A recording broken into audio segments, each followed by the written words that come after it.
everyone, it's RuPaul's Drag Race, season 14, episode 12, Moulin Rouge, the Rusical. So spoilers ahead, because I'm going to get right into it, which is, I said that I would do like a long episode when someone goes home. And so last time I did a long recap because someone went home. Someone didn't go home this time. So I think we're done with no people going home episodes after this. I think we're a clear shot to the finale with at least one person going home every week. I could be wrong. We could have a double save ahead of us. We could have a someone returns. Either of those could be true. But we got the golden ticket out of the way, golden bar, and I'll get to that in a minute. But I had some thoughts. So I was reading about, I was watching TV shows, I was watching YouTube videos, and somebody brought up, it was actually in the comments that I saw, about like a leaderboard. And how like maybe if you don't have to take someone home every week, but they had every episode counts because you're keeping a leaderboard, which is really common. My dad used to be really into drag racing, and you would earn points, and you would have that leaderboard, so every single race counts, even if you don't eliminate someone every race. Anyway, so it got me thinking about like, if you wanted to drag out the season and get 15, 16, but didn't want to have 20 queens, you could do a leaderboard. And you could do where on weeks where no one, you know, they could say, okay, we're adding this up so this episode still counts, but we're not sending anyone home. Because right now it feels like whether or not an episode counts or not is really, you know, kind of up in the air. Or things, because a lot of this, like, oh, like this whole thing about, like, well, Bosco lost 3 times last week. Well, I don't know that that's really the... Bosco was in the bottom, but I wouldn't say she's 3 times more in the bottom, but it's not like, because they're like saying, oh, well, Jasmine had 6 lip syncs. And you're like, yeah, but that's, half of those lip syncs were... And this other thing is this... So anyway, so I'm thinking of ways that you could extend this season. Don't have us with all these false starts, because it feels like they keep saving people who, this is not about tonight's episode, but sometimes I feel a little conflated, because I feel like someone should have gone home one week and now they're still here, but now we're supposed to be like rooting for them, but I'm kind of like, Anyway, let's get into the episode. So Jasmine is gone, finally had someone go home after several episodes. Feels like things are back on track. We're at the Rusical. I enjoy the Rusicals. You know, lip syncing isn't my favorite thing, but I still think they're fun. So anyway, everybody kind of, they have all these parts. It's based on Moulin Rouge. Half of the people instantly know what they want, and nobody is arguing with them. Angeria kind of argues, but very quickly kind of gets shuttered away. But Lady Camden and Bosco are going to go to bat for the lead, Saltine. Okay. I have a couple thoughts on that. One, I've said this on lots of shows. I've watched a lot of competitive reality. And I will tell you that when you... My best example is Ink Master, which is a competitive tattoo show. And they give out skulls. So they have the canvases, which are the people. Where do you want the tattoo? And whoever kind of wins the mini challenge gets to assign them. And I always say it's this double-edged sword, because half of the time the worst canvas is the winning canvas. That's just how it works, because they give the best artist this most difficult, usually it's the best artist, the most difficult canvas, trying to get them out. Half the time they knock it out of the park and the judges are like, wow, you had the hardest, you know, whatever.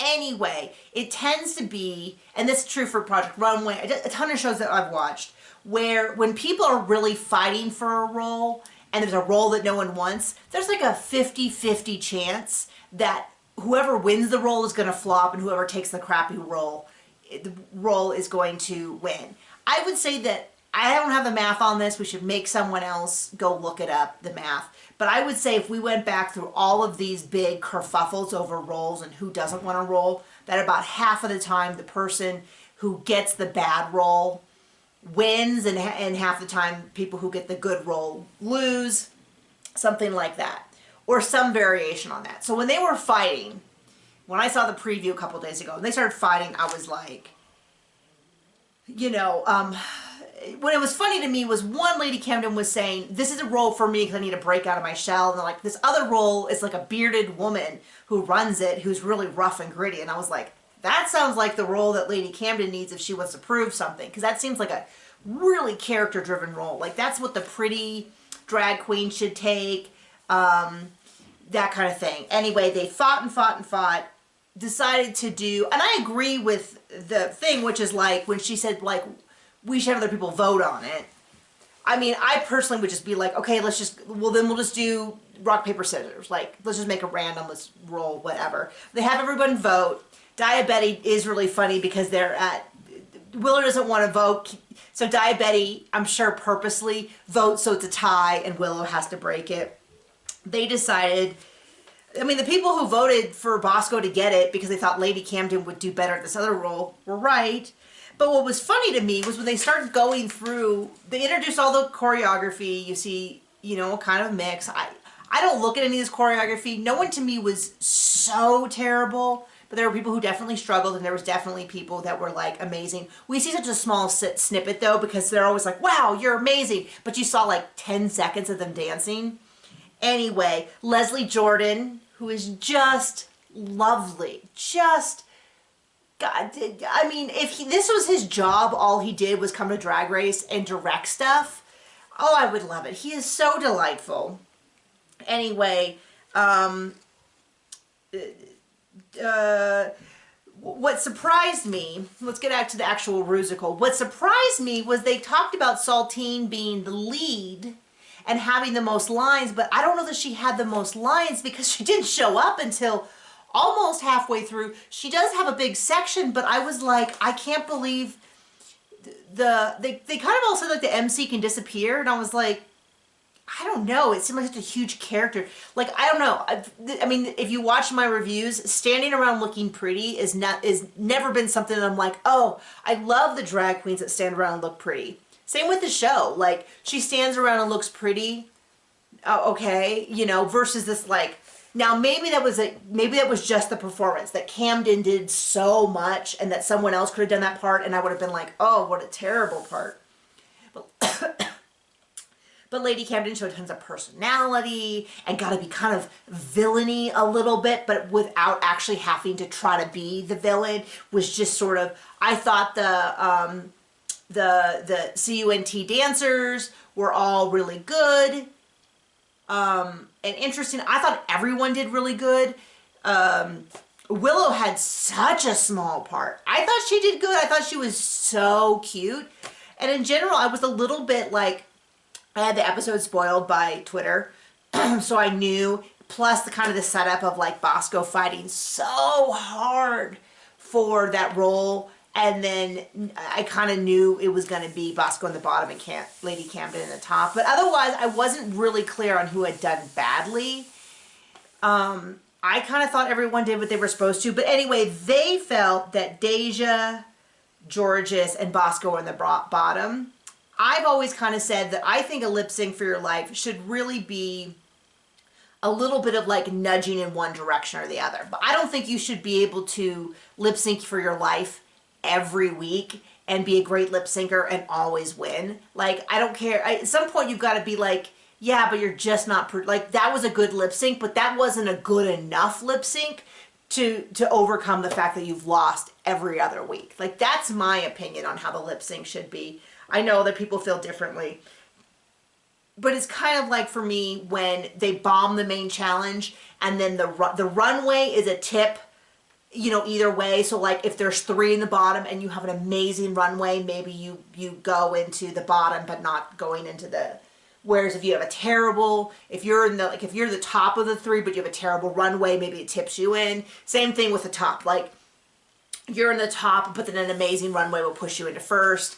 You know, if you're in the top and you have a terrible runway, it pushes you into safe. Like that kind of thing. But I don't want to see, it's the same kind of thing with a lip sync.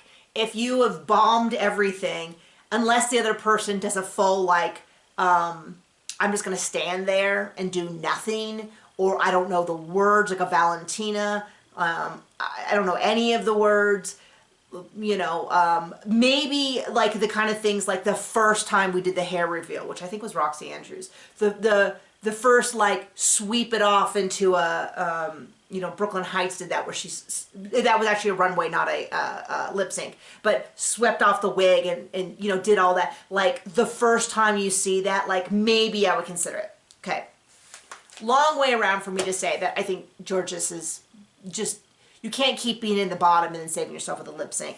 But this is my, so Lady Camden wins, in case that wasn't obvious. Bosco and Georges end up in the bottom. Deja is safe. For me, Georges should have won. My personal opinion is that somebody knew that Bosco had you could either say that they gave her, I would be interested in seeing, there's actual federal laws about competitive reality shows, and they have rules, and it is actually illegal. So I was a host and executive producer on a very small reality show, competitive reality show, and we had laws we had to follow. Like, it would have been illegal for me to have told one of the competitors what the challenge was before I told all of them, unless that was something that was maybe if within the game they said, okay, if you win this challenge, part of that is learning about the whatever early, maybe. But there are rules, because there was that show, there's actually a movie about it, game show, where they gave all the contestants, they gave one of the contestants the answers ahead of time so that he could win, so it would be more engaging, so people would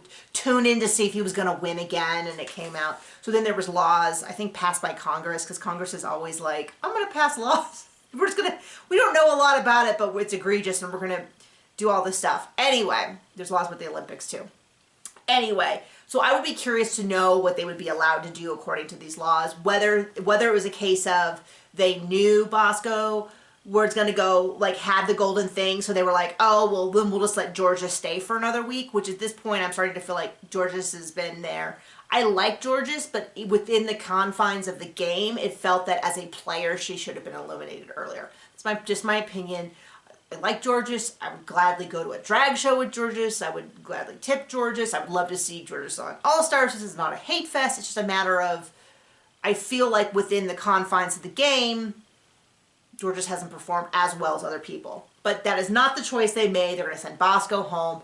They open it up and, oh, Bosco has the golden thing and stays. Your opinion. Do you think this is all legitimate and just worked out? Do you think that they eliminated Bosco knowing that Bosco was actually going to stay? Do you think that they gave Bosco the gold thing because they're like, okay, switch hers out for someone else's? I mean, let's switch her out, not for someone else's, but let's put we're gonna slide it into the little package. What are your thoughts on that? I actually don't know what I think.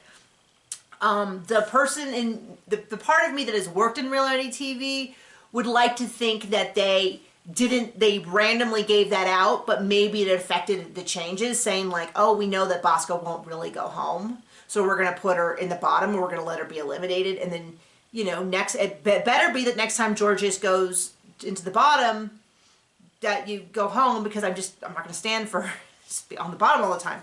Anyway, that is my opinion. How did you feel about it as an episode?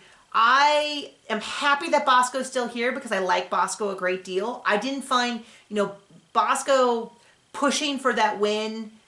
I didn't, you know, when Georgia said that Bosco was really nasty to Lady Camden, I didn't see that in it. I didn't think so.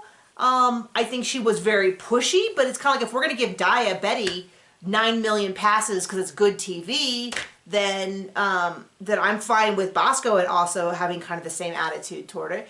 And Lady Camden, I do think that Lady Camden ended up with one of the better roles. I think it suited her super well. All of that. So, you know, anyway, that's it. Bye.